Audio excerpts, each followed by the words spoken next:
I stood at the edge of the lobby, 10 feet away from him, watching him lean into a younger woman, laughing like she belonged there. My husband, Mark, 37, didn't even know I was standing there.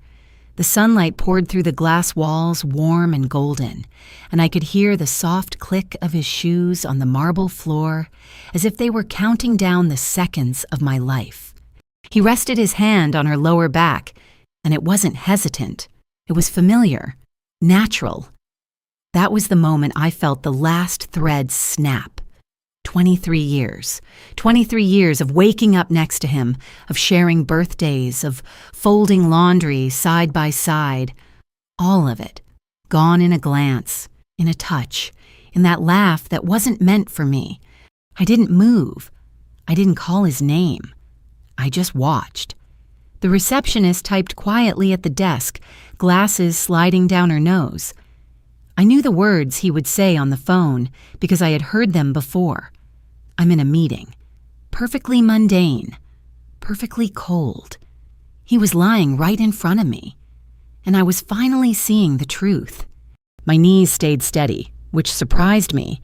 I expected tears, shaking, something.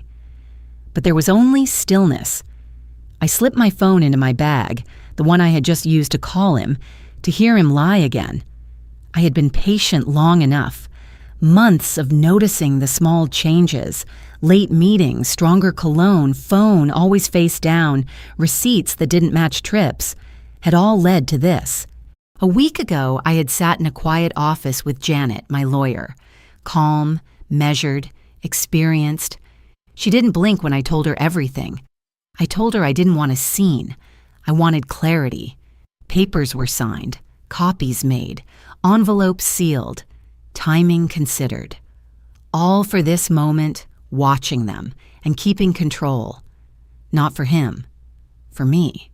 The elevator doors closed behind them and the lobby hummed quietly. Ordinary. The world didn't notice, but I did. I breathed in. I let it settle. Then I walked to the desk. "Hi," I said, small, polite. The receptionist's eyes flickered, a hesitation I didn't acknowledge. I placed the envelope down. I'd appreciate it if this could be given to my husband when he checks out. She nodded slowly, the weight of reality pressing down. I'll make sure he gets it personally. That was all I needed. I stepped outside. The Arizona heat hit my skin, unforgiving and sharp. I didn't look back. The change hadn't happened overnight. It had been creeping in, quiet, unnoticed. Birthdays, minor forgetfulness, empty promises, all pieces of the puzzle. But now it was done. He would see it, all of it, and he would not understand. I had chosen. I had decided. 23 years had been long enough to build a life, habits, and routines that seemed permanent, and yet they had all become background noise. I remembered my 52nd birthday, the messages that never came, the empty chair at dinner. I had been optional, invisible. But now I wasn't, not anymore. When he checked out, he wouldn't just carry a receipt. He would carry the truth. And I would carry myself for the first time in years with the clarity and control that had been absent for too long. I drove home, calm, deliberate, each breath measured. The house looked the same, but I had changed. I had reclaimed it. I had reclaimed me. He walked in later, expecting to surprise me, to confront me, to control the narrative. He found me at the kitchen table, calm, seated, eyes steady. "Linda," he said. I didn't answer immediately. I let him look at the envelope, let him realize. He tried to speak. He tried to argue. I let the silence stretch, heavy and precise. Then I said, "It's over. It's been over for a while. I'm just finalizing it."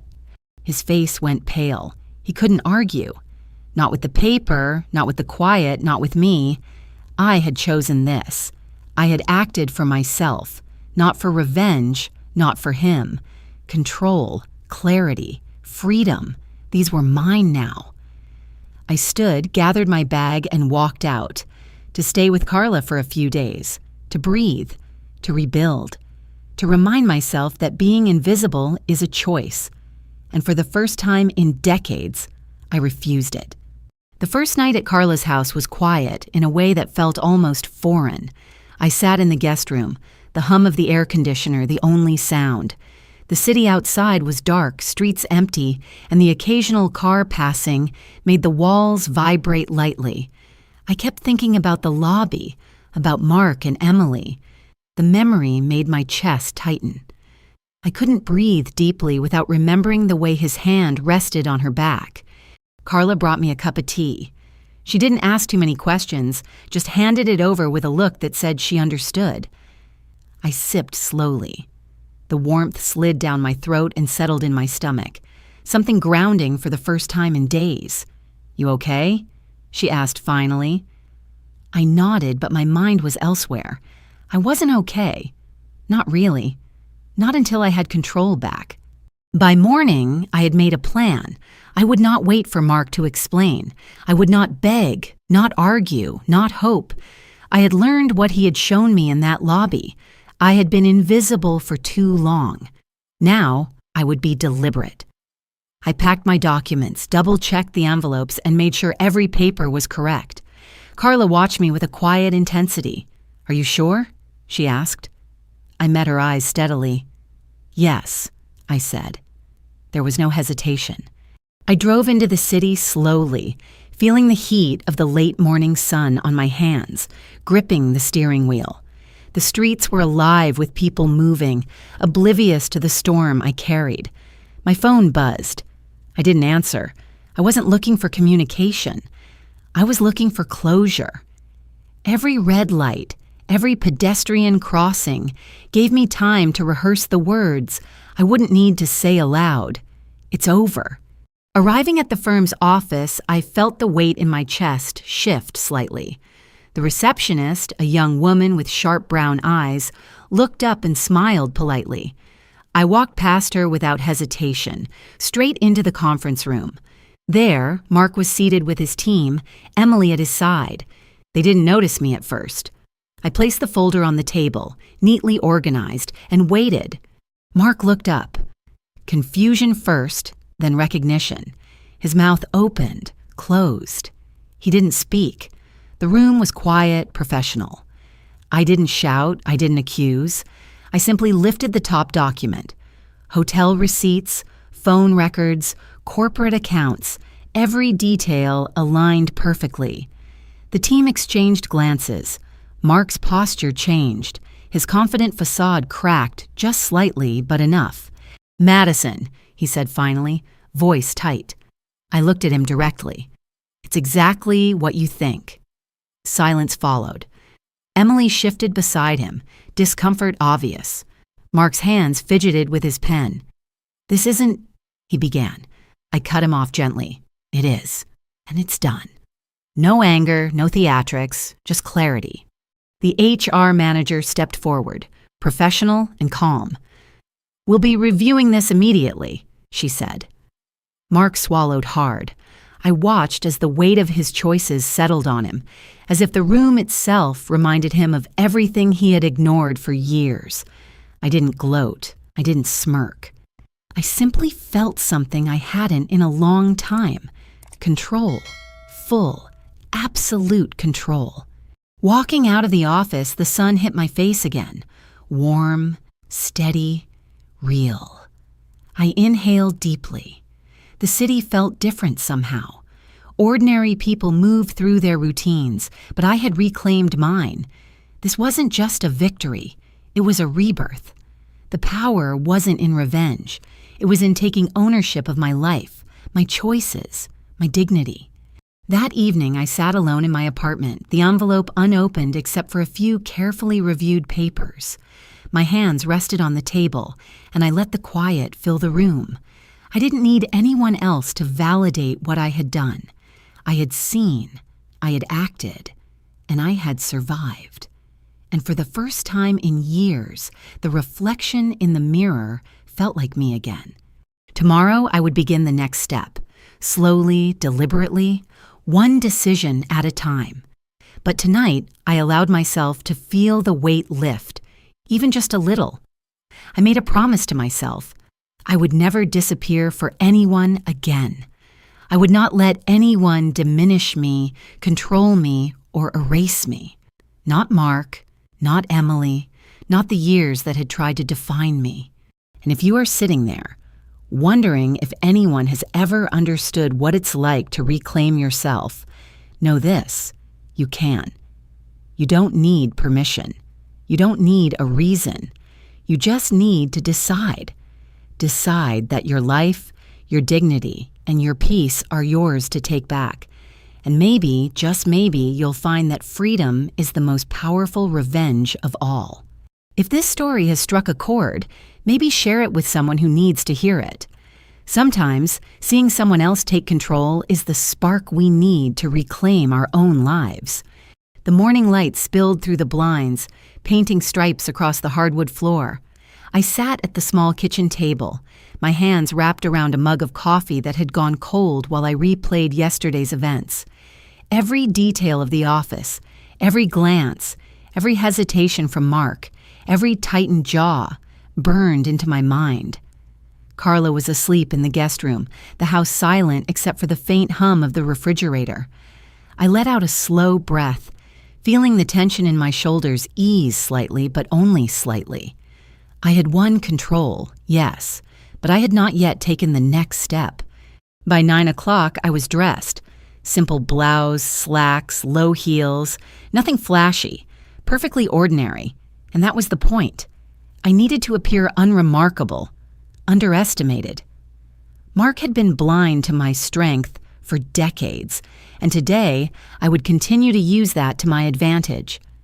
I stepped outside. The sun was warm, but the air carried that subtle crispness that comes with early spring mornings. The neighborhood hummed with life, dogs barking, a lawnmower droning, distant voices. But I moved through it as if invisible. Carla waited by the car. She handed me the folder with documents. "Are you sure you're ready?" she asked. Her eyes searched mine. I nodded. "I am. Today it ends." She gave a brief, tight smile. "Then let's make sure they understand who's in control." The drive to the firm was quiet. I kept my eyes on the road, but my mind traced every possible reaction Mark might have, every possible interruption, every face in that office. My heartbeat matched the rhythm of the windshield wipers passing over the morning drizzle, steady, deliberate. Arriving at the building, I walked through the revolving doors like a storm approaching. The lobby was bright, antiseptic, filled with the low murmur of people on their phones and the clicking of heels on polished stone. I did not pause. I did not falter. The receptionist glanced up. I smiled faintly and walked past without a word, feeling the weight of purpose in every step. Mark was already in the conference room.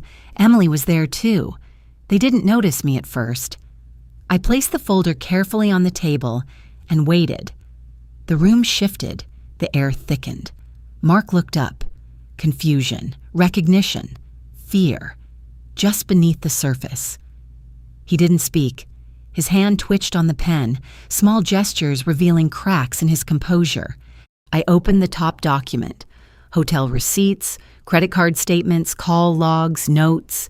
Every detail aligned perfectly. The team around him murmured quietly, shifting in their seats. I felt no need to raise my voice. I let the evidence speak. Mark swallowed. His face went pale. Emily's hand hovered near her mouth, a gesture of shock. He looked at me, desperate for control, but control had already left him. The HR manager stepped forward, professional, calm, precise. "This requires immediate review," she said. Mark's jaw tightened. I watched the muscles flex, his confident mask cracking in the fluorescent light. I did not smile. I did not gloat. I simply exhaled slowly, letting the truth sit between us like a weight pressing on his chest. For the first time, he realized the consequences of years of underestimating me. I stepped back and let him absorb it. He was small now, contained, measured, the illusion of power gone. My hand stayed steady on the folder, my heart steady too. The quiet hum of the office felt like a drumbeat, counting out the final moments of the life he had thought he controlled. I had not raised my voice, not screamed, not made a scene. I had let clarity and deliberate action do the work. As I walked out, the sunlight hit me fully and I inhaled deep. The world was the same. The city hummed, cars moved, people talked. But I had changed. I had reclaimed my authority. I had chosen. Every step away from that building reinforced it. I would not disappear. I would not allow my dignity to be ignored. My life was mine again.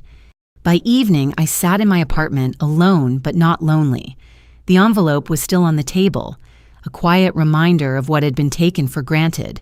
I ran my fingers over it, feeling the paper beneath my fingertips.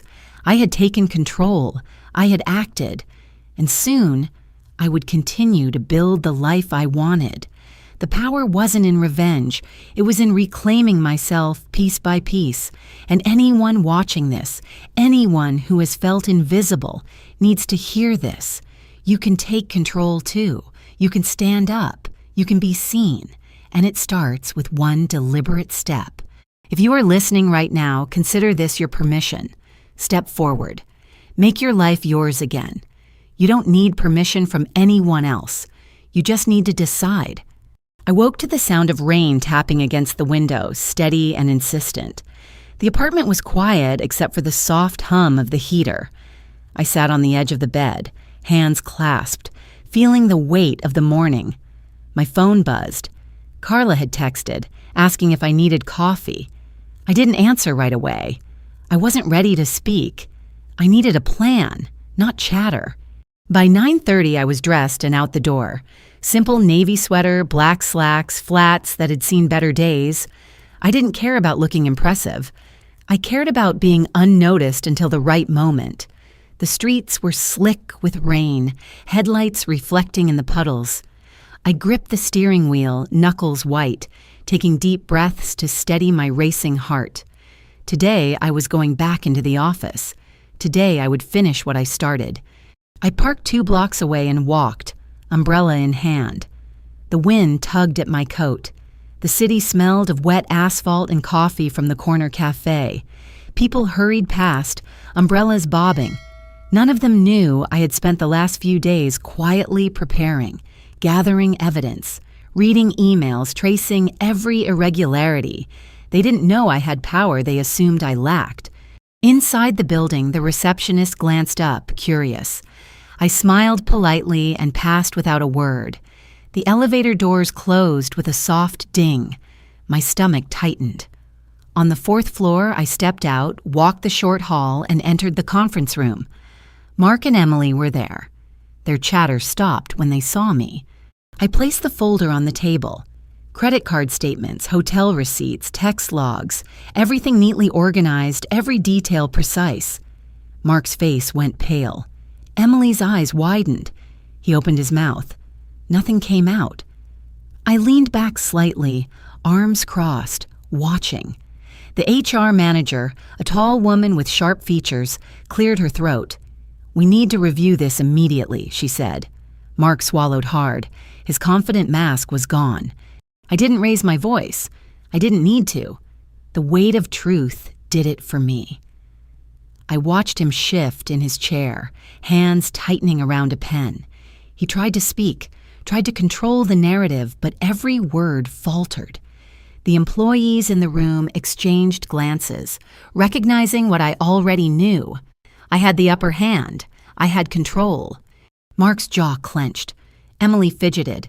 I kept my gaze calm, steady. I didn't smirk. I didn't laugh, just clarity. Each breath I took reminded me that I had been underestimated for years. Every small dismissal, every ignored opinion, every invisible day I had endured was irrelevant now. They had all miscalculated. I opened another section of the folder. Bank transfers, emails, meeting notes, every piece of evidence lined up perfectly. His schemes, his lies, his attempts to manipulate, laid bare in black and white. He hadn't accounted for one thing: my patience, my attention to detail, my resolve. I had been watching, learning, waiting, and now he was exposed. The HR manager stepped closer. "You'll stay after this meeting," she said. Mark's hands twitched. He looked at me, seeking something: sympathy, forgiveness, control, but found none. I leaned slightly forward. "I'm not here to punish," I said quietly. "I'm here to be seen, to reclaim what has been ignored for too long." The words hung in the air, heavy, deliberate, true. After the meeting, I walked out into the sunlight. Rain had slowed. The air smelled fresh, clean. I inhaled, filling my lungs for the first time in days. The world was ordinary. People moved through their routines. Cars drove by. Conversations carried in soft waves. And I walked among them, unshaken, invisible no longer, powerful not because I had revenge, but because I had reclaimed myself. Carla's voice buzzed in my pocket. I glanced at it, smiled slightly. I didn't reply. Not yet. I had one more step to take, one more move to finalize the closure I had meticulously crafted. This wasn't about anger. It wasn't about proving him wrong. It was about restoring my life, piece by piece, step by deliberate step. And as I stepped into the city streets, puddles reflecting the soft morning light, I realized that power wasn't in the confrontation. Power was in the calm, in the measured action, in taking ownership of what was mine. I had been underestimated. I had been invisible. But now, I was neither. I was seen. I was steady. I was ready. If you are sitting there wondering if someone can take back control of their life, know this: you can. You don't need to shout. You don't need to make a scene. Quiet, deliberate action is the most powerful voice you have. Step into it and let yourself be seen. The first day in my new apartment felt heavier than I expected. I unpacked slowly, each box a reminder of years spent accommodating someone else's life. Tyler, my son, sat on the edge of his bed, quietly stacking his toys. He didn't look up. The house felt empty, yet full of memory. I touched the counter, the polished wood cold under my fingers, and realized I was building something entirely new, but alone. The phone rang. Carla. Her voice was calm. "You okay?" I didn't answer immediately. I wanted to feel the quiet. I wanted to hear myself breathe without interruption. I finally said, "I will be." It was enough for her. I hung up and moved to the living room. The sunlight cut through the blinds, painting long stripes across the floor. Dust floated in the beams. I could hear the faint hum of the refrigerator and the city beyond. This silence was strange, unfamiliar, yet safe. I went to the kitchen, opened the drawer where I had kept my favorite mug. I ran my hand over it, tracing the worn rim. For a moment, I allowed myself to think about the years with Mark. Not the pain, not the betrayal, just the ordinary moments. Saturday mornings at Costco, small jokes over coffee, bedtime stories for Tyler. They were gone, and that was okay. I could make new routines, ones that were mine. By afternoon, I decided to leave the apartment. I drove slowly to the park nearby, Tyler holding my hand. The air was crisp. The scent of damp grass mixed with the faint smell of spring blooms. He ran ahead, laughing, chasing the pigeons. I watched him, letting myself smile. I hadn't realized how tense my shoulders had been until they relaxed in the warmth of the sun. I felt small, yes, but capable. Stronger than I had in years. The next few days passed quietly. I registered for a yoga class at the community center. Mostly women my age, some older. We stretched, we laughed, shared stories of work, children, life. I noticed the way my body moved, how muscles I hadn't used in years responded. I learned patience again, discipline, balance. Each pose became a lesson in control, each breath a reminder that I could rebuild myself deliberately. One evening, Carla stopped by with coffee and muffins. Tyler had homework spread across the dining table. I sat down with her. "You're different," she said, voice soft but certain. I looked at her. "I feel different," I admitted. It wasn't arrogance, it was recognition. I had been underestimated for years. People thought I would crumble, that I would disappear, that I would remain passive. But here I was, present, steady, reclaiming the narrative of my life. 2 weeks later, I received a call from my lawyer. Janet's voice was brisk, precise. "Everything with the firm has been finalized. The assets are secure. You have full control." I felt the weight lift just slightly. I thanked her, hung up. I let the quiet settle. The air seemed softer, as if acknowledging the shift. I walked to the window and looked at the city skyline. Everything felt real, tangible, mine to navigate. That night, Tyler asleep, I made a small dinner for myself, simple, balanced. I sat at the table, alone, but not lonely. The plates and silverware felt like markers of a new chapter, of control regained. I realized something crucial. Revenge had never been the goal. The goal had been to reclaim dignity, self-respect, and authority over my life. The satisfaction lay in quiet, in clarity, in deliberate choice. I placed the envelope that Mark had received in the small safe I had set up, not as a trophy, not as a weapon, but as evidence that I could act, that I could protect myself. I understood finally that my power didn't come from anger, but from preparation, patience, and the courage to act when it mattered most. And as the city lights glimmered in the distance, I promised myself that I would continue this path, not with haste, not recklessly, but with intention. Each day, each choice, each small victory reaffirmed that I was not invisible, not powerless, and not defined by the past. I had found my control, my dignity, and I would guard it fiercely for myself and for Tyler. If you're listening and wondering if reclaiming your life is possible, know this: it is. One step, one deliberate choice. That is where power begins. The morning air was crisp when I stepped outside, the sky pale with early light. I held Tyler's hand, feeling the warmth in his small palm. He glanced up at me with a half smile, sleepy eyes still rimmed with night. The street was quiet, the kind of quiet that makes every step echo. I breathed slowly, letting the cold air fill my lungs. Today, I would face the bank, the office, every place where power had been denied to me for too long. Carla drove us. Her car was steady, her hands relaxed on the wheel, but I could feel her tension. "You ready for this?" she asked softly. I nodded, my voice caught. I have to be. It's time they see what I'm capable of. The office loomed ahead, glass and steel reflecting the morning sun. I took a step, then another, and the sound of my heels against the pavement felt louder than it should have.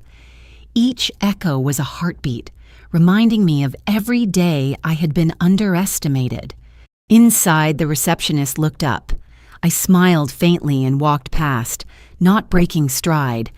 The elevator doors closed with a soft ding. I pressed the button for the top floor and felt the weight of anticipation in my chest. Mark was already in the conference room, his team gathered.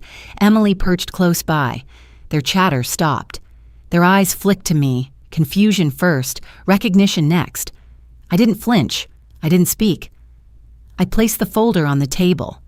Credit card statements, receipts, emails, meeting notes, every irregularity marked and highlighted. I felt the room shift. Mark's posture stiffened. Emily's hand clutched the chair.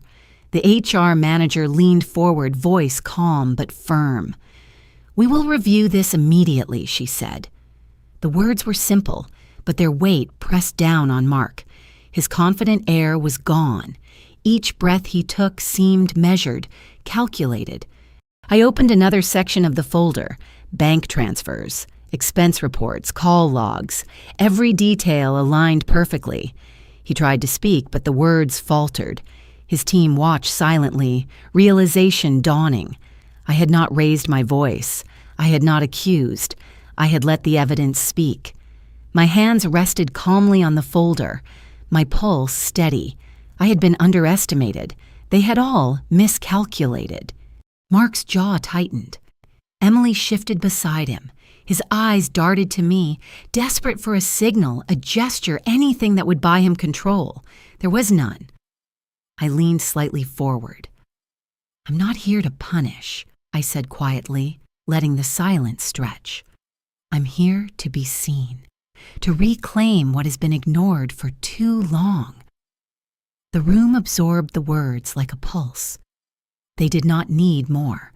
The HR manager gestured toward the door. "Please stay after this meeting," she said. Mark's hands twitched. He looked at me, searching, but found only calm. I exhaled slowly, letting the truth settle. The room was heavy, silent. Each tick of the clock measured the final moments of a life he had thought he controlled. I did not smirk. I did not gloat. I simply held my power quietly, deliberately. After the meeting, the sun hit my face as I stepped outside. The rain from the night before had left streets glistening, puddles reflecting the light. I inhaled deeply, feeling my lungs expand. The city hummed with ordinary life. Cars drove past, voices drifted, but I moved through it differently. No longer invisible, not underestimated. My steps were deliberate, each one a reminder that I had control. Back at the apartment, Tyler unpacked a small backpack, oblivious to the shift in our lives. I watched him, feeling the tension in my shoulders melt. The envelope that Mark had received rested safely in my desk drawer. Not a weapon, not a trophy, just proof that deliberate, careful action works. I had reclaimed myself, quietly, deliberately, powerfully. That night, alone with a cup of tea, I looked out the window. City lights flickered in the distance. The air smelled faintly of rain. I allowed myself a small, private smile. This was only the beginning. The life I had reclaimed was mine to shape. I had been underestimated for too long. Now I would be deliberate, patient, and unstoppable. And anyone listening, anyone feeling invisible, must remember this. Power begins with reclaiming yourself, one deliberate step at a time. The knock at the door startled me. It was early, the sky still gray with the residue of overnight rain. I hadn't expected anyone. I opened it slowly. Carla stood there holding a brown paper bag. Her eyes were wide. "I thought you might need breakfast," she said. I nodded, taking it. The weight in my chest eased slightly. Small gestures mattered. I set the bag on the kitchen counter and began unpacking. Bagels, fruit, coffee cups, a note in her handwriting. "You're stronger than you know." Tyler wandered into the kitchen, still in pajamas, rubbing his eyes.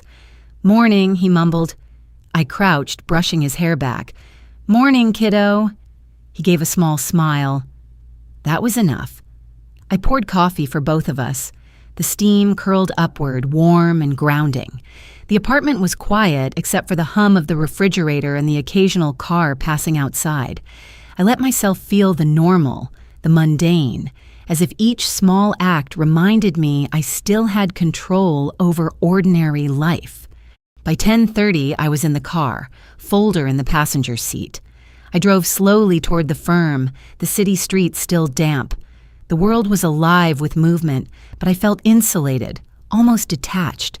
My mind traced every step I would take, every document I would present. Each detail mattered, each move calculated. I wasn't just entering the building, I was entering my power. The receptionist looked up. I smiled faintly and walked past without hesitation. The elevator doors closed with a soft ding. My pulse was steady. My hands relaxed on the strap of my bag. Mark and Emily were in the conference room already. The moment I entered, their chatter ceased. Mark's eyes widened. Emily's fingers gripped the chair. Confusion, recognition, fear. The room's air shifted, subtle but undeniable. I set the folder on the table. Credit card statements, receipts, emails, meeting notes, every irregularity highlighted, every transaction traced. Mark's lips parted, then closed. His posture stiffened. He tried to speak. The words faltered. The HR manager, tall, precise, stepped forward. "This will be reviewed immediately," she said. Mark's confidence wavered. Emily glanced at him, unsettled. The evidence laid out quietly spoke louder than any confrontation could. I leaned slightly forward, keeping my hands on the folder. "I'm not here to punish," I said softly. "I'm here to be seen, to reclaim what has been ignored for too long." The silence stretched. The weight of the truth pressed down. Mark's hands clenched into fists. He looked at me, searching for a signal, any sign of weakness. There was none. My calm was a wall he could not breach. I opened another section. Bank transfers, expense reports, call logs, every irregularity traced, every lie documented. The room remained still. Mark's team exchanged glances. Emily shifted, uncomfortable. Each piece of evidence revealed my patience, my preparation, my understanding of a system he had thought he controlled. And he realized finally that he had underestimated me. The HR manager gestured toward the door. "Please remain after this meeting," she said. Mark's hands twitched. His eyes flicked toward me, searching for the leverage he thought he had. There was none. I exhaled slowly, letting the quiet assert itself. I didn't raise my voice. I didn't shout. I let the facts speak. I let the room recognize what had always been true. When I stepped outside, the rain had stopped. The streets glistened, reflecting the soft morning light. I inhaled deeply, feeling the cool air fill my lungs. The city moved on around me, indifferent, ordinary. I walked through it differently, not invisible, not underestimated. I had reclaimed my authority. I had reclaimed myself. Each step was deliberate, steady, controlled. Back at the apartment, Tyler unpacked his backpack, oblivious to the storm I had just passed through. I watched him, feeling the tension in my shoulders melt. I had not sought revenge. I had sought clarity. I had sought control. And in claiming that, I had reclaimed my life. The envelope that Mark had received rested in my safe, not as a weapon, not as a trophy, but as proof that careful, deliberate action works.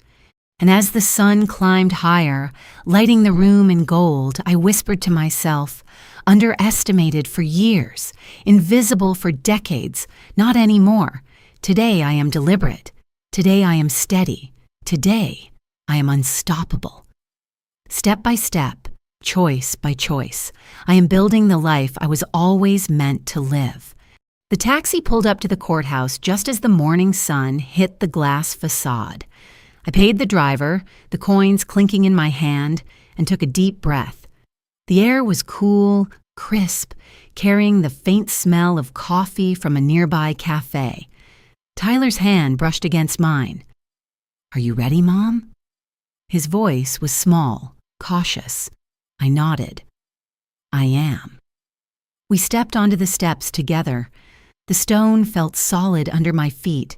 Every step was deliberate. Every step was mine. Inside, the lobby smelled faintly of polished wood and disinfectant. People moved quickly, papers clutched, heels clicking on tile. I kept my head down, walked with calm, and let the crowd pass around me. My folder rested against my side, every document carefully organized, every note, every statement, every record meticulously verified. This was my armor. This was my power. In the conference room, Mark was already there. Emily sat slightly behind him, fidgeting with her phone. Their eyes flicked toward me. Mark tried to smile. It didn't reach his eyes. I felt nothing but focus. I placed the folder on the table, opened it just enough to reveal the top pages. Receipts, emails, credit statements, records of transactions, each one a reminder of every time I had been ignored, underestimated, dismissed. The lawyer across from me, a tall man with silver hair named James Whitman, adjusted his glasses. "Everything here is in order?" he asked. I nodded. Every detail. Verified. He leaned back slightly, impressed, but his expression remained neutral. Mark shifted uncomfortably in his seat. His hands clenched, unclenched, and clenched again. I could see the tightness in his jaw, the tension in his shoulders. I opened another section of the folder. Transfer logs, expense reports, meeting notes. My gaze never left Mark. Emily glanced up, her face pale, a small flicker of doubt crossing her eyes. She had assumed I was powerless, invisible. She had misjudged me. I let the silence stretch. The weight of every ignored comment, every dismissed opinion, every underestimated move pressed down on him now. The HR representative stepped forward. "This requires immediate attention," she said clearly. Mark exhaled sharply, a small sound I could almost hear as relief and panic collided. He tried to speak. I didn't let him. I leaned slightly forward. "I am not here to embarrass," I said. "I am here to be recognized, to show that ignoring, dismissing, or underestimating me no longer works." The tension in the room thickened. His team shifted uneasily. Emily's fingers traced the edge of her phone, her lips pressed tight. Mark's eyes darted around, seeking an ally, a way out, anything. There was none. I was calm, steady, present, in control. For years, they had assumed otherwise. For years, they had believed I could be pushed aside, silenced, dismissed. Now, every miscalculation was laid bare. I closed the folder slowly. The sound of the paper sliding against the wood was sharp, deliberate. The silence stretched. Mark's mouth opened, closed, opened again. He was searching for words. None came. Emily's gaze met his. The realization passed between them, unspoken but heavy. They had misjudged me, underestimated me, and they had been wrong. I gathered the folder. Stood, each movement deliberate, measured, quiet but commanding. I walked toward the door, letting them see the calm I carried. Each step echoed softly on the polished floor. The sunlight from the windows hit my face, warm and steady. Outside, the city moved on, indifferent, but I felt the shift within me. I had taken my place. I had been seen. Tyler's small hand found mine again as we stepped outside. I breathed in deeply. The air smelled of spring, of new beginnings. I looked at him and smiled. Today was a victory, not in spite of the past, but because I had endured it. I had reclaimed control. I had reclaimed dignity. And I knew, quietly, firmly, that nothing in the future could take that away from me. If you have ever been underestimated, overlooked, or dismissed, know this: control, dignity, and power are not given. They are claimed. Step forward. Claim what is yours. Take it slowly, deliberately, and never let anyone convince you otherwise. The elevator doors opened and I stepped out, feeling the polished stone under my shoes. The morning light reflected off the windows of the high rise, and the city buzzed quietly below. Tyler squeezed my hand. "Mom, are you sure about this?" His voice was small, uncertain. I nodded, keeping my eyes ahead. "I am. We do this together." Inside the office, the receptionist looked up. I gave a faint smile and walked past. Each step on the tile felt deliberate. The conference room door loomed ahead. I opened it slowly. Mark was there, seated with his team, Emily perched at the edge of his chair. Their chatter ceased instantly. Confusion, then recognition, passed over Mark's face. I placed the folder carefully on the table, letting the papers slide open. Receipts, bank statements, emails, call logs, every irregularity highlighted, each page a reflection of years of dismissal, underestimation, neglect. Mark's hands clenched. Emily's fingers trembled against the edge of her phone. The HR manager leaned forward, voice calm, deliberate.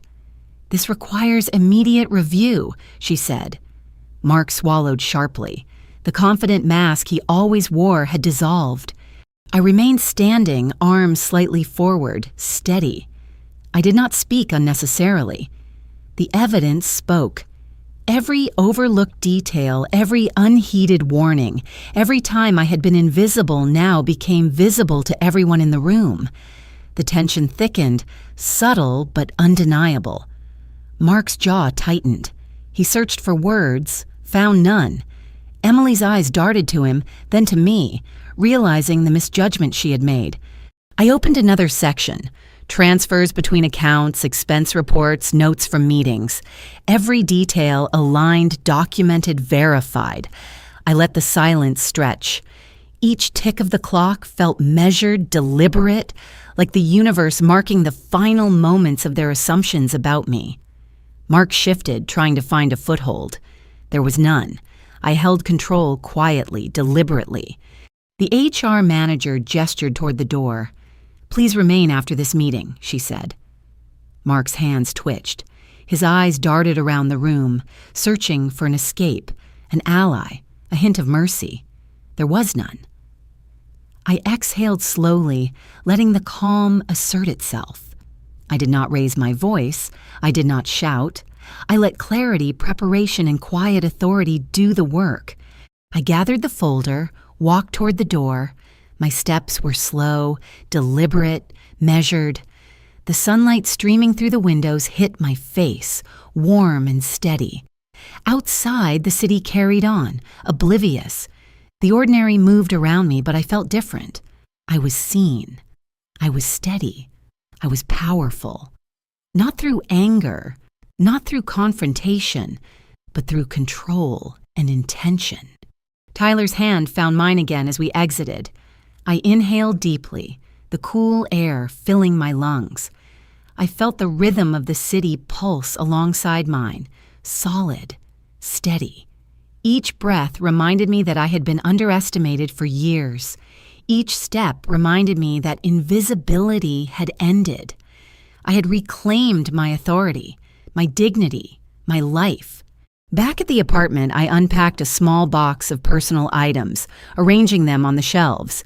Each object a marker of independence, of control, of life rebuilt. Tyler stacked his school books beside mine, oblivious to the tension we had left behind. I ran my fingers over the smooth wood of the desk, over the envelope I had placed in the safe. Not a trophy, not a weapon. Evidence that careful, deliberate action works. The afternoon sunlight shifted, golden and soft. I sat quietly, letting the room settle around me. The power of being underestimated had been mine to reclaim. Quietly, deliberately, step by step. Each choice mattered. Each moment of calm was a victory. And I knew firmly that the world would never see me as powerless again. For anyone listening, anyone feeling overlooked, invisible, underestimated, power is claimed, not given. Step forward. Take control. Each small decision, each deliberate action becomes a foundation for your strength, and the world will notice eventually that the one they underestimated is the one who walks away in control, steady, unshakable. The sunlight hit my face through the blinds, sharp and bright, the kind that cuts through lingering shadows. I stood by the window, coffee warm in my hands, feeling the apartment breathe around me. Tyler was at the table, his backpack open, pencils scattered, lost in homework. The quiet was thick, comforting, but I could feel it humming beneath my skin, the tension of all that had shifted, all that had changed. I dressed slowly, deliberately, Simple blouse, slacks, flats. I didn't need to impress anyone today. I only needed to be present, to step into the spaces where I had been invisible and claim them. Carla arrived with the car, steady as always. She glanced at me once, a small nod. No words needed. She understood. The streets were wet from the morning drizzle. The air smelled faintly of coffee and asphalt. I gripped the door handle, letting the cool steel ground me. At the firm, the receptionist barely looked up. I walked past, folder in hand, every step measured. The conference room door loomed ahead. Inside, Mark and Emily were already present, papers spread, murmurs quieting the instant I stepped in. Recognition hit his face. Confusion lingered. He opened his mouth. I did not let him speak. I placed the folder on the table, letting it slide open. Receipts, statements, emails, call logs, every irregularity documented. Mark's hands trembled slightly. Emily's eyes widened. The HR manager, tall, composed, leaned in. "We will review this immediately," she said, steady, precise. Mark shifted, trying to gather control. There was none. He searched for an ally in the room, found none. I exhaled slowly. The calm I carried pressed down on him, more potent than any argument, any gesture. I opened another section. Bank transfers, emails, expense notes. Each page laid bare the years of dismissal, neglect, and underestimation. Silence settled. The room felt heavier. Mark's jaw clenched. Emily shifted.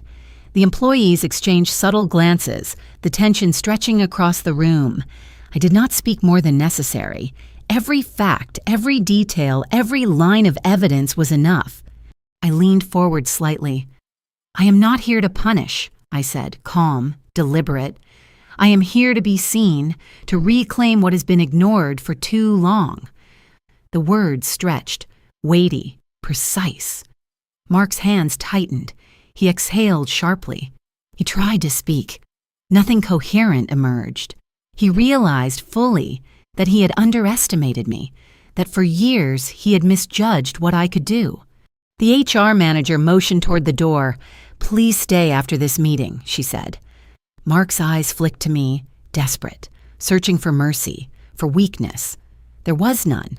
I had learned patience, observation, strategy. I had prepared quietly for years. Each action I took today was deliberate, measured, perfected through vigilance.